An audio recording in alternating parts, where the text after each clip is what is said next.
Justice Swaminathan ने हिंदुओं के स्थान पर दीपक जलाने का आदेश दिया तो विपक्षी सांसद एकजुट हो गए और एकजुट होने के बाद से महाभियोग चलाने का प्रस्ताव भी लोकसभा में दे दिया। कुल 107 सांसद और जिसकी अगुवाई डीएमके ने किया। आपको बता दें कि जिसके बाद ये सवाल उठे कि क्या जज की आवाज दबाने की कोशिश है? क्या जज अपने हिसाब से फैसला भी नहीं सुना सकता? क्या जज अपनी मर्जी से आदेश भी नहीं दे सकता? और जिस लोकतंत्र में जुडिशरी इतनी अहम भूमिका में है, क्या जजों की भी आवाज दबाने की कोशिश की जाएगी? और यह दबाव बनाने की एक कोशिश होगी कि अगर जज उनके हिसाब से, राजनीतिक दलों के हिसाब से, नेताओं के हिसाब से अगर फैसला नहीं देते हैं तो उनके खिलाफ महाभियोग लाने की भी कोशिश की जाएगी। अगर कोई जज भ्रष्टाचार के मामले में पकड़ा जाता, जैसा कि एक केस सामने आया था, जिस जज के वहां नोटों का बंडल मिला, वो भी जला हुआ, उसके खिलाफ जब महाभियोग का प्रस्ताव आया तो पूरे देश ने समर्थन किया। लेकिन क्या फैसले को लेकर यह अपने आप में एक बड़ी बात है। और क्योंकि अब डीएमके की अगुवाई में पूरा इंडिया गठबंधन एकजुट नजर आ रहा है और हिंदुओं के पक्ष में फैसला सुनाने वाले जस्टिस स्वामीनाथन को निशाना बना रहा है, जिसके बाद से हमारे डीएमके से कई सवाल है। सवाल ये, क्या हिंदुओं का दीपक जलाना अपराध है? सवाल ये, क्या हर फैसले का हिंदू मुस्लिम करेंगे? सवाल ये, क्या जज को डराने की कोशिश कर रहे हैं? जी हां, ये सवाल अहम हो जाते हैं। दरअसल थिरुपरनकुंद्रम में कार्ती गई दीपम की घटना ने डीएमके को उसके असली रूप में सामने ला दिया है। सदियों से चली आ रही भगवान मुरुगन की एक पवित्र परंपरा को न तो भक्तों ने, न ही वक्फ बोर्ड ने, बल्कि खुद डीएमके की सरकार ने रोक दिया। जब हाईकोर्ट के एक जज ने दीपम जलाने का अधिकार बहाल किया, यानी जस्टिस स्वामीनाथन ने, तो प्रशासन ने ऐसा बर्ताव किया जैसे कोई अपराध हो रहा हो। जिस बात ने लोगों को सबसे ज्यादा हैरान किया वो ये था कि डीएमके के HRC ने दावा किया कि एक साधारण दीपक जलाने से सड़कों पर खून खराबा हो सकता है। किसी भी मुस्लिम संगठन ने यह नहीं कहा, किसी भी स्थानीय समुदाय ने यह नहीं कहा। यह बयान डीएमके की तरफ से सामने आता है। सिर्फ डीएमके प्रशासन ने यह डर पैदा कर दिया है कि हिंसा भड़क जाएगी। उन्होंने सिर्फ एक हिंदू रीति रिवाज को रोकने के लिए झूठ को वो सहारा ले रहे हैं और लगातार झूठ खड़ा करने की कोशिश कर रहे हैं, ऐसा तमाम लोगों का कहना है। कई लोग तो यहां तक भी कहना शुरू कर चुके हैं कि डीएमके सेकुलरिज्म की बात करती है, उसकी दुहाई देती है, लेकिन सिर्फ हिंदुओं को निशाना बनाती है, हिंदुओं को टारगेट करती है। ऐसा इसलिए भी हो जाता है क्योंकि यही वो डीएमके है जिसके मुखिया हैं MK स्टालिन, और उनके बेटे उदयनिधि स्टालिन ने हिंदुओं को लेकर क्या क्या बयान नहीं दिए।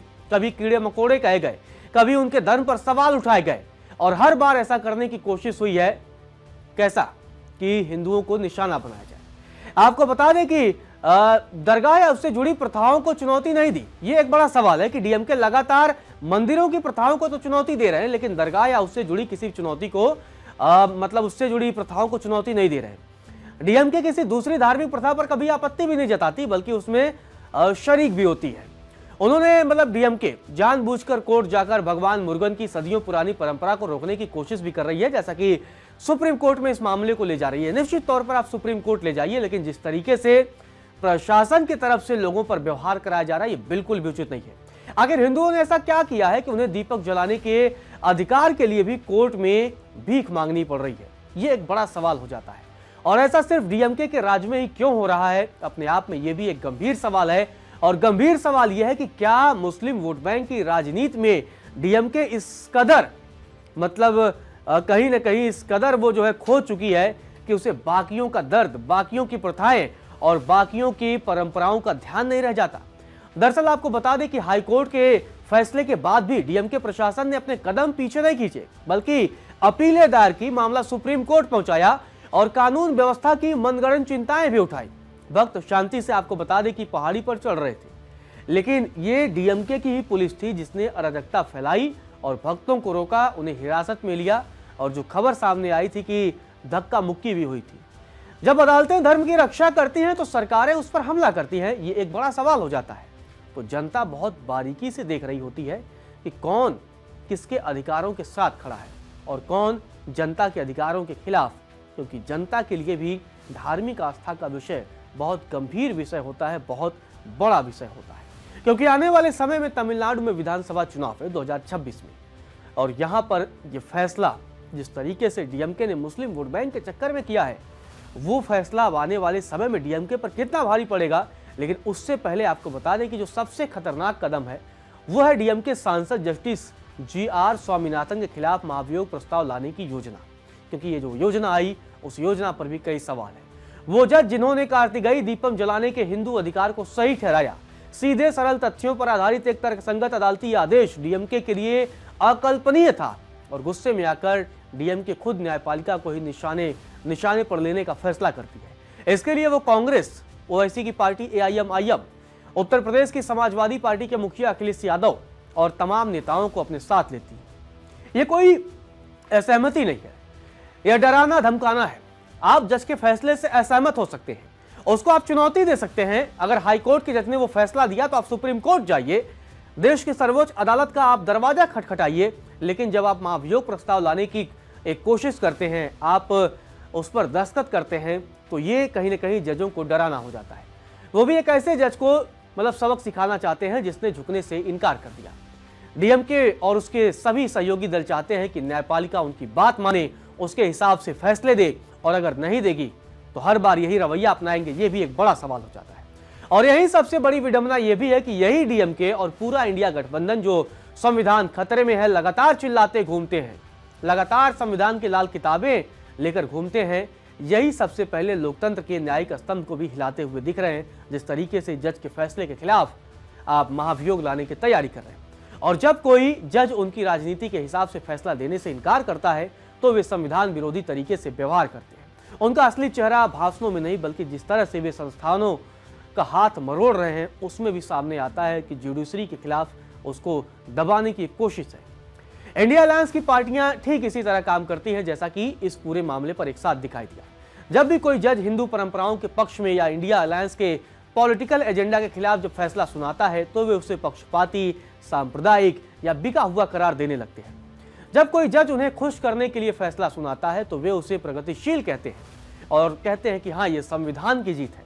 लेकिन यह चुनिंदा नैतिकता कांग्रेस डीएमके की पुरानी आदत है। अपने पक्ष में अगर फैसला आ गया तो अच्छी बात है, नहीं आया तो बुरी बात है। आपको याद है कि इंडिया गठबंधन ने जस्टिस रंजन गोगोई के राज्यसभा शपथ के बहिष्कार सिर्फ इसलिए किया था क्योंकि उन्होंने राम मंदिर पर फैसला सुनाया था, और राम मंदिर का फैसले का विरोध इन दलों द्वारा किया गया था। आपको बता दें इसी वजह से उन्हें लगातार निशाने पर लिया गया। आपको बता दें वही तरीका फिर से एक्टिव हो गया है। जज को गैर कानूनी ठहराओ और उसे बदनाम करो, उसे डराओ और फिर न्यायपालिका को नियंत्रित करने की कोशिश करो। यह लोकतंत्र नहीं है, यह झूठी अच्छाई की आड़ में कार्यपालिका की मनमानी है जिस तरीके से डीएमके करना चाहती है। क्या आप जजों को डराएंगे, धमकाएंगे और उन्हें फैसला सुनाने पर मजबूर करेंगे? ये एक सवाल पैदा हो जाता है। दरअसल ये पैटर्न दशकों पुराना है। जो 1973 की अगर हम बात कर लें तो पूर्व प्रधानमंत्री इंदिरा गांधी द्वारा जजों को नजरअंदाज करने से शुरू हुआ था, जब जस्टिस एएन रे को उन वरिष्ठ न्यायाधीशों को नजरअंदाज करके सीजीआई बनाया गया जिन जजों ने सरकार के खिलाफ फैसला सुनाया था। इसी तरह इंडिया ब्लॉक और उसके अभिन्न अंग डीएमके ने जज को सजा दी। और दूसरा 1977 की बात है जब दूसरी बार जस्टिस एचआर खन्ना को निशाना बनाया गया, जो इमरजेंसी के दौरान मौलिक अधिकारों की रक्षा करने वाले इकलौते जज थे।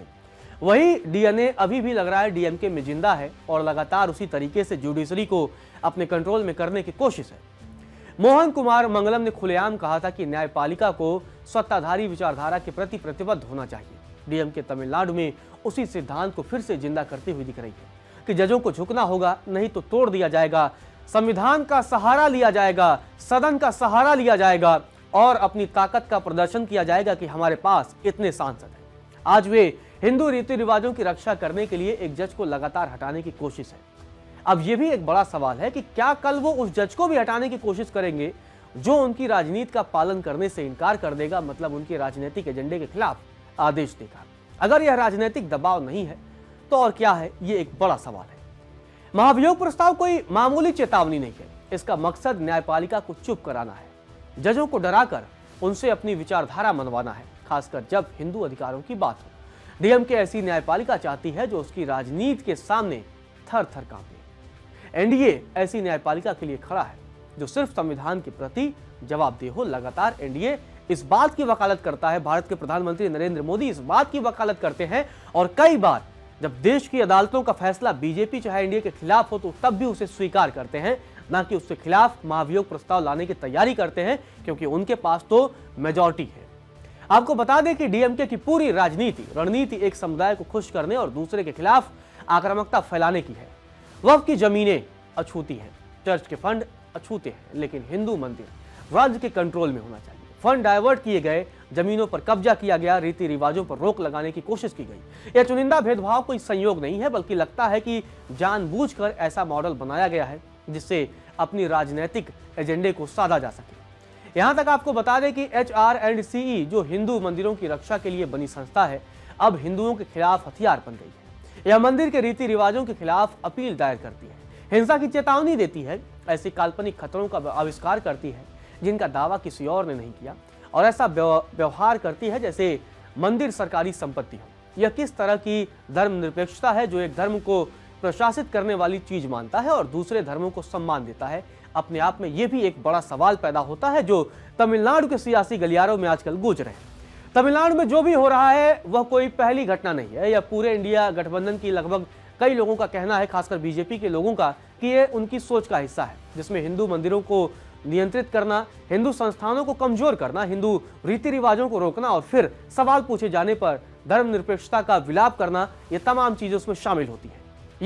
वे एक ऐसी न्यायपालिका चाहते हैं जो उनकी विचारधारा की सेवा करे, सच्चाई की नहीं। वे धार्मिक जीवन को नियंत्रित करना चाहते हैं, खास तौर पर हिंदुओं के मामले में। संवैधानिक संस्थाओं को अपना कर्तव्य निभाने के लिए कभी भी धमकी नहीं देनी चाहिए, ऐसा हमारा लोकतंत्र भी कहता है। जजों को धर्म और संविधान को बनाए रखने के लिए महाभियोग का डर नहीं होना चाहिए, ये एक बड़ी बात है। धर्म की रक्षा होनी चाहिए और संविधान हर व्यक्ति को अपने धर्म की पालन की आजादी देता है। न्यायपालिका संघवाद और हर उस संस्था की रक्षा करती है जो हमारे लोकतंत्र के संरक्षक है। तो ऐसे में अब डीएमके ये सब कुछ कर रही है कि किस तरीके से वोटों का पोलराइजेशन हो सके। जनता सब कुछ साफ साफ देख रही है। आने वाले समय में वहां पर चुनाव है, आग किसने लगाए, उसे बुझाने की कोशिश कौन कर रहा है, जनता सब जानती है।